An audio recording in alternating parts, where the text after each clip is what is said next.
Have you ever heard about the rivalry between the Burger Bar Boys and the Johnson crew? This story is more than just a typical gang war. It has transformed an entire city. Imagine this. Two groups that once started as protectors of their community, now embroiled in a relentless battle for power and territory. What turned friends into foes? And how did their rivalry escalate to such terrifying heights? Stay with us as we unravel the true story behind the headlines. A story that delves deeper than the usual tales of gang violence and deeply explores one of the UK's most notorious gang rivalries. Today, I will delve into the intricate and intense story of the Burger Bar Boys and the Johnson crew, revealing the layers of their complex relationship that evolved from community guardians to formidable rivals in Birmingham's underworld. As we navigate through the dark and shadowy streets of Birmingham and the Black Country area, we'll uncover a ruthless battle for dominance in the narcotics trade.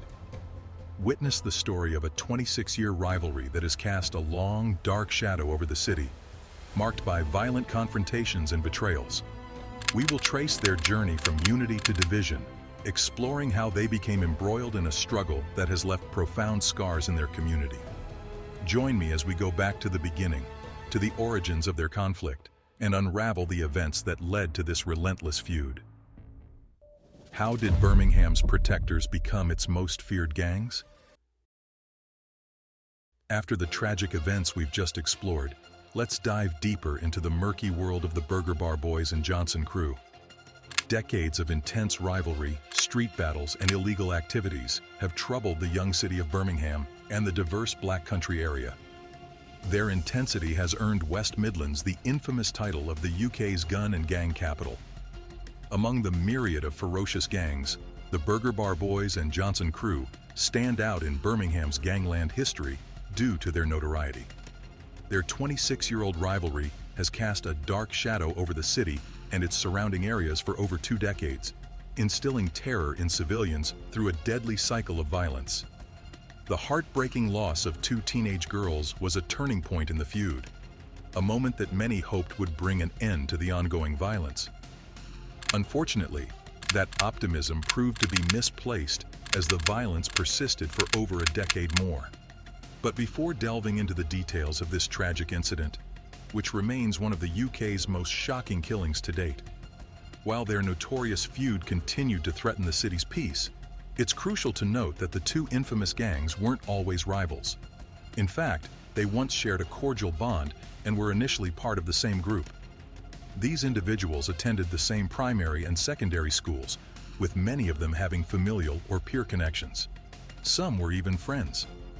The group they were initially part of was formed as an alliance between multiple factions in the 1980s. This period marked the heyday of right-wing extremism and racist gangs, characterized by vicious race riots in areas spanning from Brixton to Handsworth and Toxteth. The heightened atmosphere of fear and insecurity led young Black and Asian men in areas like Handsworth, Lozells, and Balsall Heath to unite, forming vigilante gangs aimed at protecting their communities. This unity initially formed as a defense against external threats, but in the process of safeguarding their communities. These groups, initially formed for protection, began using harsher methods to assert their power. Their violence escalated to a point where they surpassed the terror posed by the original threats. In the words of Nietzsche from his book, Beyond Good and Evil, Prelude to a Philosophy of the Future, he aptly notes, "If you gaze for long into an abyss, the abyss gazes also into you." Eventually, these protectors turned into oppressors. The turning point arrived with the opportune influx of crack coke and heroin, coinciding with the arrival of Jamaican yardies. Quickly recognizing the potential, these organized groups, initially focused on street-level dealings involving petty crimes, underwent internal fractures that birthed the factions of Johnny and Burgers. Despite the split, they retained a common adversary, the notorious Yardies. This gang, raking in substantial profits through brutal force, became the coveted target for local gangs eager to claim a share in the flourishing trade. The Burger and Johnny gangs soon found themselves clashing with older gangs, leading to dangerous confrontations. This chapter in Birmingham's history was a dark one, marking a transition from chaotic violence to more sinister and organized crime. But what led them down this path of violence and power? Adhering to the adage that the enemy of my enemy is my friend, the shared hostility against the Yardis compelled them to stick together. They not only emulated the notorious practices of these thugs, but sometimes surpassed their brutality to assert dominance over their respective territories. With collaborative efforts between the UK and Jamaica, along with Operation Trident focusing on combating gun crime in black communities, the Yardie threat diminished. However, once the external threat subsided, the two gangs found themselves at odds. Business interests turned them into rivals, transforming erstwhile friends into enemies, a familiar narrative in the gangland, where uninterrupted profit and power reigned supreme. Continuing this riveting narrative in the transformative years of the 1980s, two emerging gangs meticulously delineated their territories, separated only by postcodes across county lines. The infamous Burger Bar Boys, hailing from Handsworth and Winson Green, carved their fearsome reputation from the Burger Bar on Soho Road, a focal point for their intense meetings. Despite their seemingly juvenile name, this predominantly youthful group, intoxicated with newfound power, unleashed havoc on the streets. As recounted by the former member Scorcher, the Johnson crews were their rivals from day one, and the conflict only intensified over time. With the influx of crack coke saturating the streets, the accessibility of firearms raised the stakes. Armed with a new illicit business venture and superior weaponry, the levels of violence escalated. Scorcher revealed that the trigger pullers were far from expert marksmen. They were merely young boys fueled by an adrenaline rush, feeling invincible as gunshots echoed. Caught up in their own world, they seemed to forget the reality of their actions.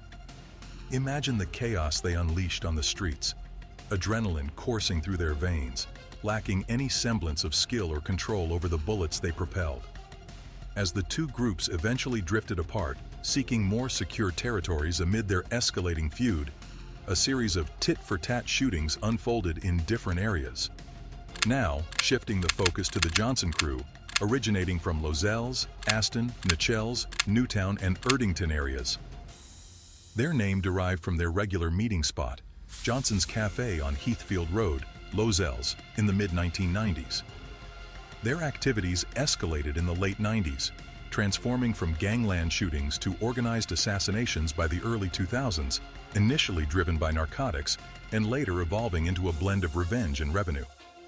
This escalation marked a dark chapter in the history of Birmingham's streets, showcasing a dramatic shift from chaotic violence to a more sinister and organized form of crime. What led them down this path of violence and power? Let's step back to their beginnings, to a time when friendship, not rivalry, united them. Who will reign? The tale of the Burger Bar Boys versus Johnson Crew rivalry. Initially, the Burger Bar Boys and Johnson Crew operated in secrecy, their businesses of illicit substances and extortion hidden from view. However, their notoriety transcended the confines of the gangland, leaving terrorized communities too afraid to speak up against them. An impenetrable wall of silence guarded their activities from the prying eyes of authorities. In 1999, a pivotal incident occurred, the death of the disgruntled Burger Boy, Corey Wayne Allen.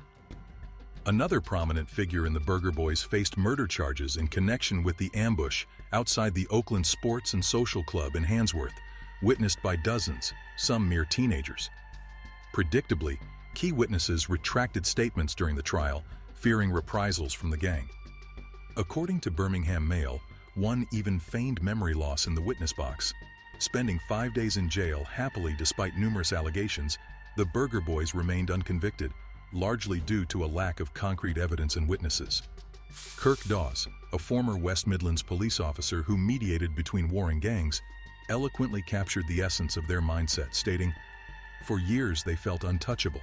They were their own judge, jury, and executioners. And so people were in constant fear as they built up this almost mythical status." The trials involving these gangs resembled Sicilian mafia proceedings, with the consequences of actions on the streets of Lozells rippling all the way to Kingston, Jamaica, and vice versa. This pervasive fear instilled a profound reluctance among people to cooperate with the police, creating an impenetrable wall of silence. Immersed in prolific revenue streams, these gangs reveled in a champagne lifestyle, striving to emulate the ostentatious opulence depicted in rap star videos with their bling and glamorous companions. The turn of the millennium marked a surge in the intensity and frequency of killings. Notorious burger bar members, including Marcus Ellis, Johanna Martin, and Tafarwa Beckford, faced charges for the ruthless assassination of Christopher Clark at Vazzi's nightclub in Small Heath. Despite the drop of murder charges in April 2001, the men were convicted for violent disorder and firearm possession at Nottingham Crown Court, a testament to their brazen criminal activities. As for Johnson Crew, they started having encounters with the police in 1997. In that year, several high-ranking members of the gang were involved in relation to a killing of a DJ named Jason Wharton in Handsworth. This time, the authorities managed to penetrate the wall of silence by extra layers of security for those willing to testify. Witnesses were provided bulletproof screens and wore disguises to share evidence. But this was a rare incident in a series of serious crimes that brought the involved thugs to justice. Despite the gravity of their crimes, both gangs seemed to operate with almost complete impunity. Enigmatic figures such as S1, Millie, Naza, and E-Man emerged as key players, with rumors swirling about S1's alleged invincibility to bullets, attributed to a witch doctor spell, enabling him to survive multiple gunshot wounds. In April 2002, key burger bar member Nosakir Stevenson, better known as Naza, was shot in his car in Lozells. Lozells was Johnson Crew's territory. Naza told the police that he was the target because of his association with the burgers. He also told them that the gunman was a Johnny. Stevenson was a fitness instructor and plotted revenge, which was meted out just a few days later with the shooting of a shy Walker who belonged to a gang that had associations with the Johnson Crew. Walker had just been released from prison before getting killed in broad daylight in a drive-by attack in Melton Drive, Edgbaston. It was a very brutal assassination. Stevenson was sentenced to life for his connection with the murder, as a single strand of his hair was found in the executor's Vauxhall car. Notably, even the judge acknowledged that he may not have been present at the time of shooting. But the witnesses had retracted their statements and refused to take the gunman's name. That left Stevenson to take the blame. Nonetheless, this incident wasn't to go unanswered.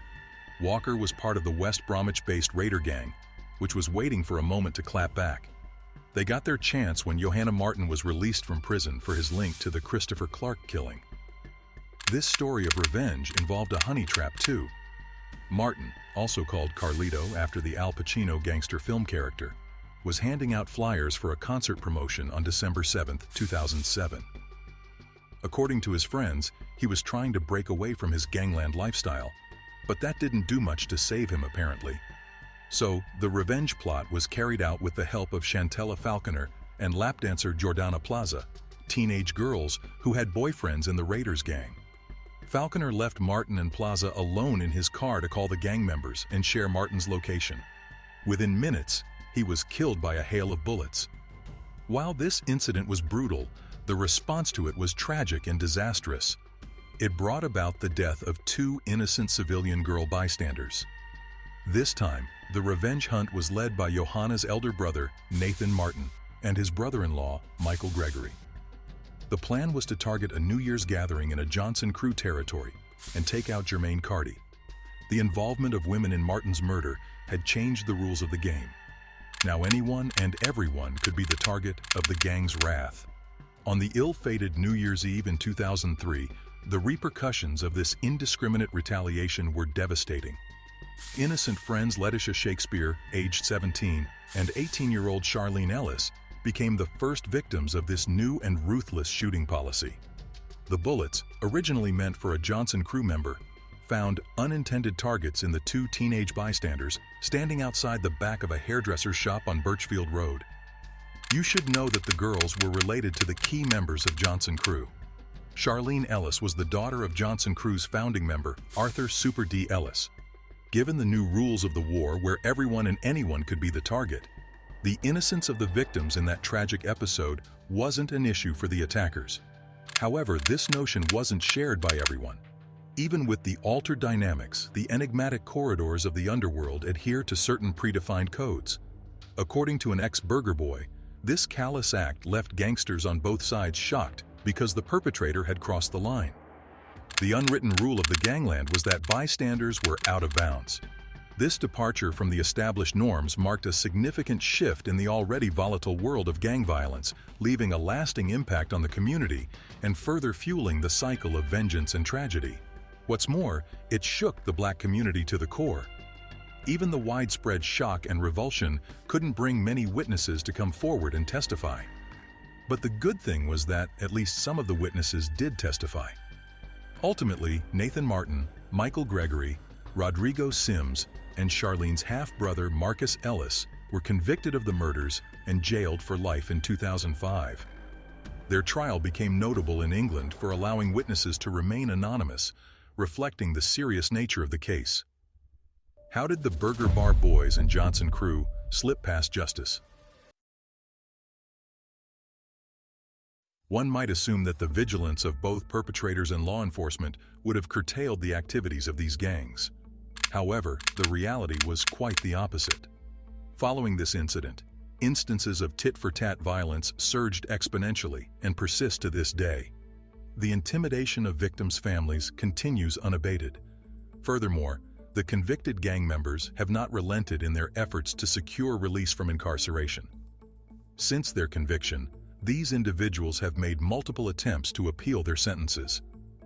In 2005, they sought an appeal at Woolwich Crown Court, only to face rejection. Leave to appeal to the House of Lords was also met with refusal.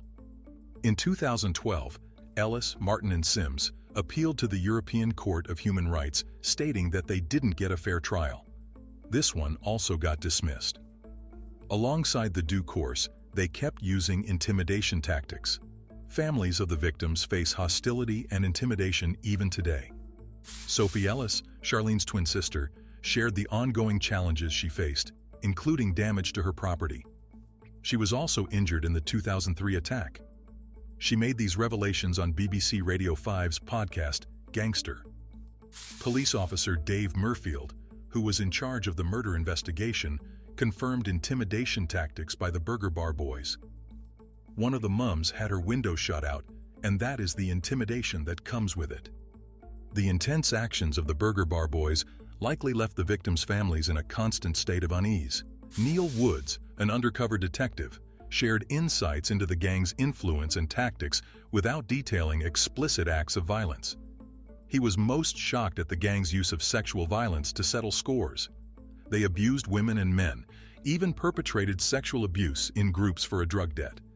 He said that they were the most intimidating and scary gang he had investigated in his career. Nevertheless, the feud between the two gangs has kept rocking Birmingham and the Black Country area. They received Britain's biggest gang injunction in 2017. A total of 18 members from both gangs were banned from the city, as well as creating rap music videos that idealized violence or narcotic dealing. These gangs were also barred from mixing with each other in or out of prison. This ban came after a lethal spell of violence involving 20 shootings in less than a year during late 2015 to 2016. They came about after a Burger Bar Boys kingpin was jailed in 2015. These 18 boys included 1. Nasir Francis from Nechells, Birmingham. 2. Babukar Huma from Handsworth, Birmingham. 3. Akeen Ivy Foster from Spring Hill, Birmingham. 4. Ravel Hutchinson from Winson Green, Birmingham. 5. Ryani Sutherland from Aston, Birmingham. 6. Omarni Bernard Sewell from Selly Oak, Birmingham. 7. Lawrence Morgan from Nechells, Birmingham. 8. Jerome Jones from Erdington, Birmingham. 9. Jerome Christie from Nechells, Birmingham. 10. Real Phillips from Winson Green, Birmingham. 11. Ushane Jeffers from Newtown, Birmingham. 12. Kane Robinson from Spring Hill, Birmingham. 13. Ashai Gray from Walsall, West Mids. 14. Jacob Brown from Handsworth, Birmingham. 15. Cash Wallace from Winson Green, Birmingham. 16. Ishmael Lee from Wolverhampton, West Mids. 17. Isaac Duffus from Erdington, Birmingham. 18. Tesfa Bernard Wheeler from Hockley, Birmingham. What's more, some of the thugs involved in the bungled drive-by shooting are believed to be still at large. The Sun quoted Sophie, the twin sister of one of the slain teenagers, while stating there were more people involved in the incident and they haven't faced justice. She resented that witnesses didn't come forward because of a mix of fear of life and distrust in the police. While the Burger Boys found themselves getting apprehended and slipping beneath the authorities' radar, the Johnnies were not immune to the long arm of the law. The 2003 double murder of teenagers laid bare their actions before the world, thrusting them onto the map and resulting in their apprehension for various crimes. In the wake of incarcerations, the gang members faced not only legal consequences, but also the grim reality of assassinations or injuries, compelling some to seek refuge outside their familiar territories and sever ties with former associates. With a significant portion of their members behind bars, both gangs sustained substantial blows in their prolonged conflict with law enforcement spanning over 2 decades. However, given their cunning tactics and the prevailing atmosphere of fear, the specter of their resurgence instills apprehension in many. The question of whether these gangs retain the capacity to rise again and regain control looms large, posing a serious concern for both authorities and the overall peace of Birmingham.